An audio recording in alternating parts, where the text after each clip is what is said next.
At first glance, it seems that Russians and Ukrainians are one people and are very similar. Yes, our people lived together in one country for a long time, so it is not surprising that we have much in common. However, not everyone understands that we have different origins, cultural roots and languages. Despite the fact that Ukraine and Russia have much in common history-wise, the genesis of these people is not the same. Ukraine has its own rich history and culture. Kiev was built 1100 years ago when Ukraine owned most of Europe. Kiev developed buildings, literature, art, books, churches, when Moscow didn't yet exist. Moscow was founded 160 years later.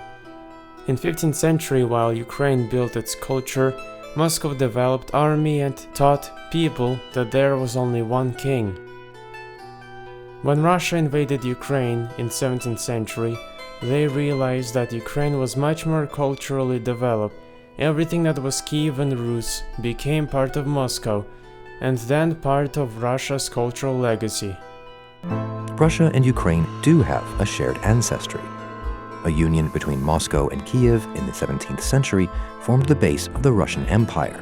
Moscow claimed the culture as its own and as a part of its history. Architecture achievements, carving, art, drawings, literature, sculptures were officially Ukrainian. That is why it is considered that Ukraine and Russia have shared ancestry. For over centuries, the two countries have been intimately connected. As a part of USSR, Ukrainian literature and culture language was not allowed. Anyone who had any Ukrainian nationalistic ideas was either killed or sent to Siberia. Moscow considers Kiev the cradle of its civilization and its faith. Over the centuries since, the two countries have been intimately connected. Ukraine was a cornerstone of the Soviet Union until the bloc collapsed in 1991.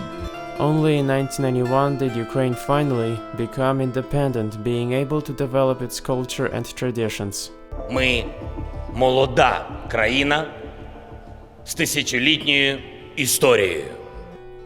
For a few centuries, when Ukraine was dominated by empires, Ukraine's culture was dormant and imprisoned.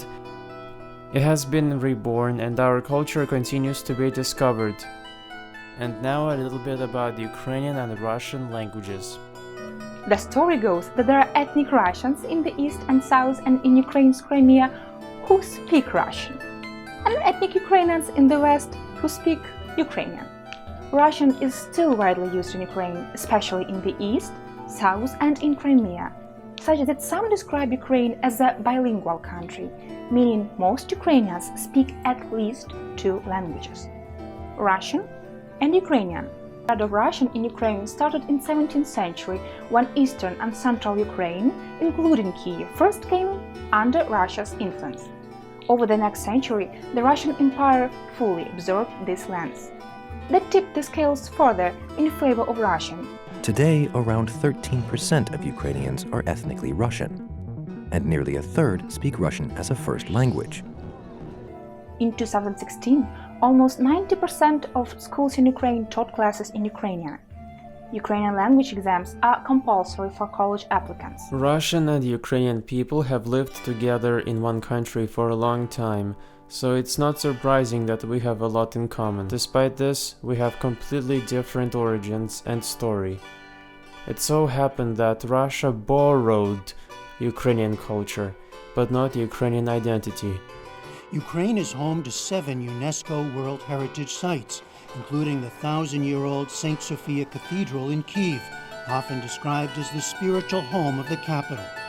Today, our brotherly people are destroying our common cultural heritage, and we and the whole world do not understand why. Now there's devastation in Kharkiv's Central Square, with its architecturally and culturally important buildings, including an opera house.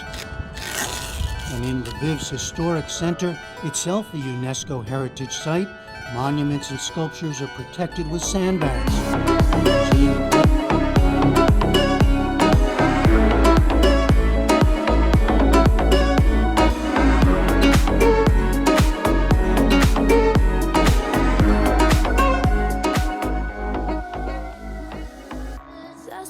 заспіваю тобі пісню я.